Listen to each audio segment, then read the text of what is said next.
During the mysterious murders of Muslim clerics, Uganda police produced a kill list of clerics. But police also said that the clerics were killing each other in Muslim wrangles. I wrote to the press at the time saying that these two facts don't add up because a list can only be written by one assassin against all the victims.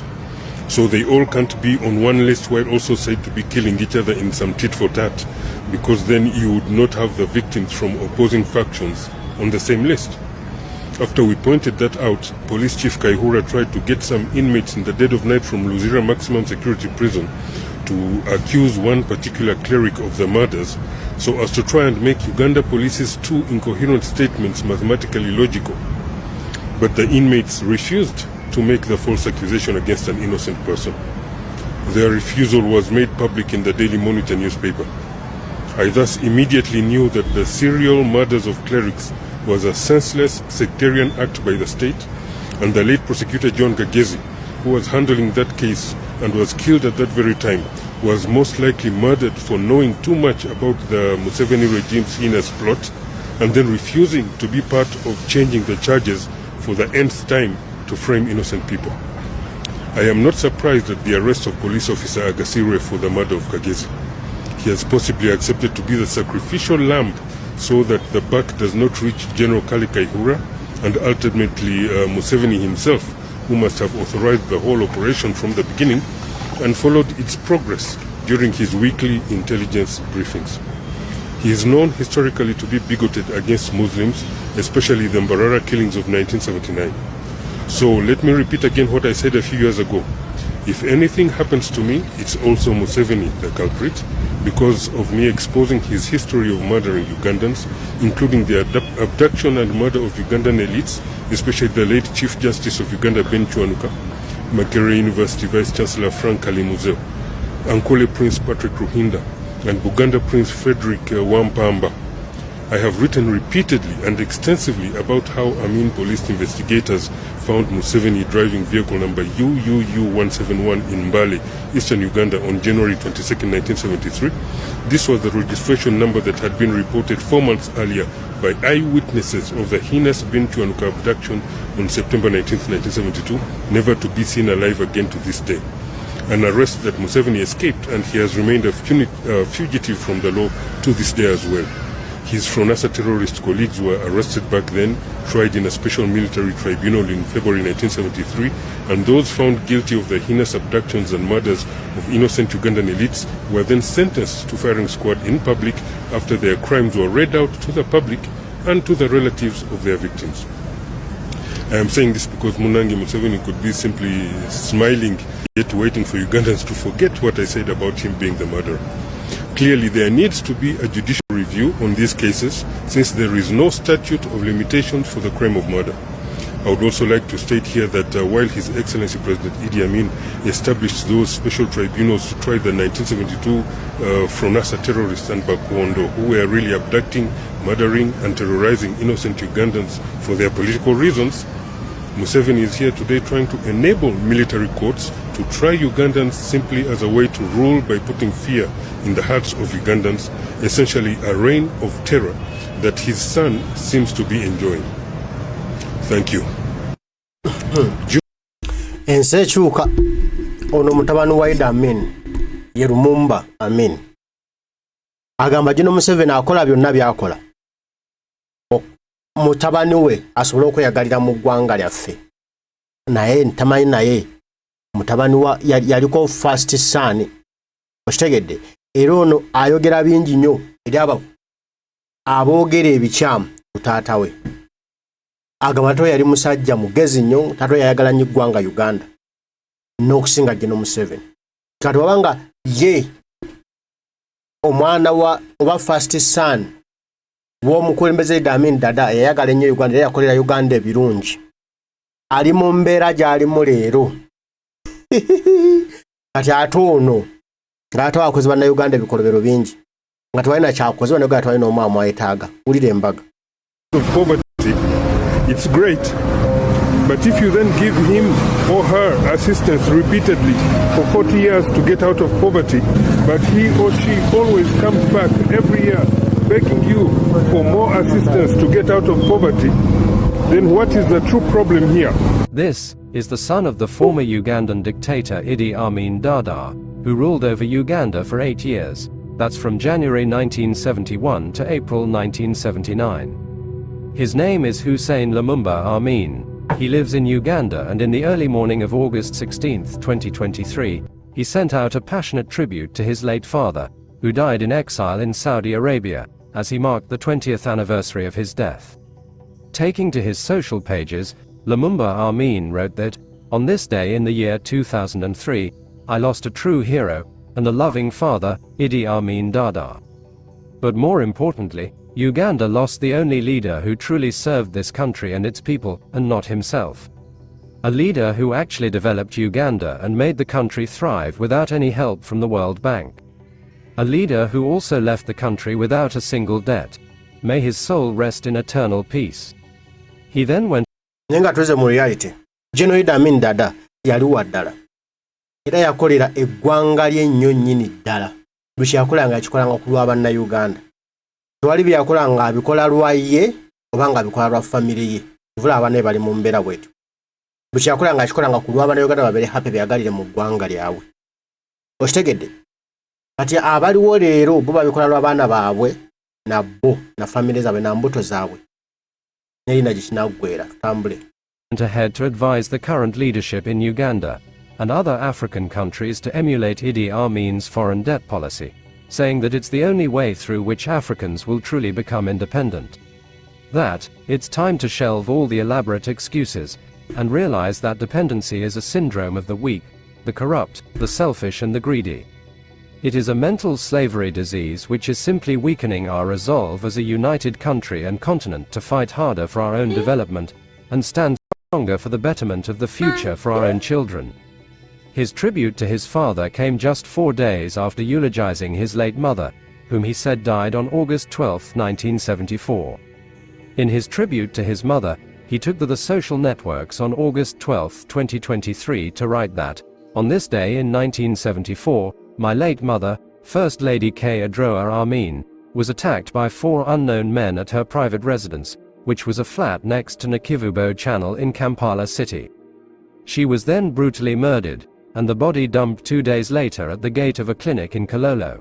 However, my mother's housemaid was the only eyewitness of the murder." It's worth noting that Idi Amin was one of the world's most brutal dictators of the 20th century.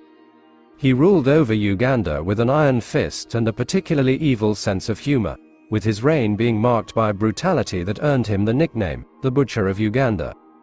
Idi Amin came to power in January 1971, after launching a coup d'etat against President Milton Obote, who had just promoted him to the position of commander of the armed forces in Uganda in 1970, then quickly rescinded the promotion and took control of the military himself, after suspecting that Idi Amin might topple him. When Idi Amin launched the coup d'etat in that January of 1971, Milton Obote was in a state visit to Singapore, and Amin had on his part suspected that Obote would arrest him for corruption. As soon as he had seized power, Idi Amin acted swiftly to consolidate his position, by entrenching the military as the ruling force in Uganda, and surrounding himself with people he could trust. Shortly after he seized power, he began to receive military and financial support from Britain and Israel, but when he asked Israel for advanced military equipment, the request was declined. As a result, he denounced Zionism and sought trade with Libya, partnering with Muammar Gaddafi, who immediately loaned him $25 million and promised to continue supporting his regime. Additionally, his 1972 expulsion of thousands of Asians from Uganda, and ordering of their businesses to be taken over by Ugandans, saw him break all ties with Britain, Israel and India, leaving him with no choice but to look for other partners. The new partner that he immediately landed was the Soviet Union. From 1973 onwards, the Soviet Union began providing arms, armor, and technical assistance to Uganda. This is because the Soviet Union saw Uganda as a key player in counterbalancing Chinese influence in Tanzania and Western influence in Kenya. By 1975, the Soviet Union had supplied Idi Amin's regime with $12 million in financial support and $48 million in security and military equipment. In the final years of his reign, Idi Amin survived many assassination attempts. However, as years went by, his grip on power weakened and there was a diminished number of those who were loyal to him. His downfall began taking shape in 1977 after he appointed General Mustafa Adrizi as vice president. General Adrizi had his own core support within the military, and wielded significant power, so suspecting that he might stage a coup d'etat against him, Amin stripped him of power, angering Adrizi's military supporters and causing further unrest in the country as Amin purged Adrizi's supporters. Soldiers loyal to Adrizi eventually mutinied in 1978 and Amin sent soldiers to crush the mutineers, who had fled across the border to Tanzania. In the process, he accidentally ended up invading Tanzania, and after capturing a part of Tanzania, he later bragged that the invasion was intentional. This prompted Tanzania to organize a counter-offensive against Uganda, and on April 11, 1979, Kampala was captured, forcing Idi Amin to flee the country and seek refuge in the Middle East. The subsequent years saw him find protection in Saudi Arabia, but he continued to fund his supporters during the Ugandan Bush War that followed, where many groups of rebels in Uganda fought for Idi Amin's return, but they eventually failed. In 1989, he sneaked to the Democratic Republic of Congo as he sought his way back home when Museveni was in power, but was immediately arrested. Saudi Arabia eventually agreed to allow him back into the country, and as a result, now I know. Lwaki Congo tewagwayo ntalo. Eva Congo abeera mu ntalo. Kubanga anyone who can start from there najjako nakyemalira. Kati balina okubeera nga tewali stable. Obutaba favorable olw'omuntu yena asobola okuorganizinga okujjako nakyemalira. Yeetera yabayeekera naye agenda yabayirwanyisize bwe atyo okulaba nga abeera mu ntebe. Mugezi naye olunaku lujja kukya. Result, Idi Amin spent the rest of his life there, eventually being nicknamed Dr. Jaffa for his love of oranges. He died of kidney failure in 2003 and was buried in Ruwais Cemetery in Jeddah.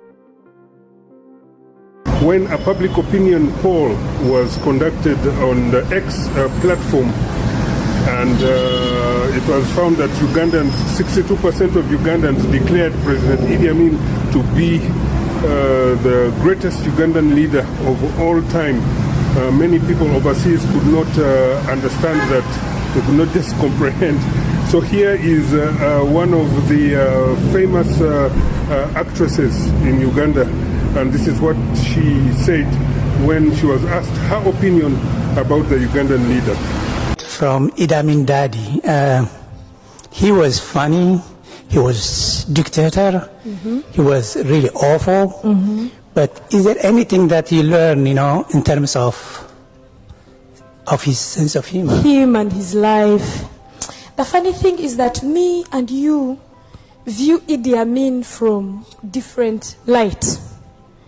I understand when you view Idi Amin as the terrorist that woke up one day and didn't want to see your face and said go.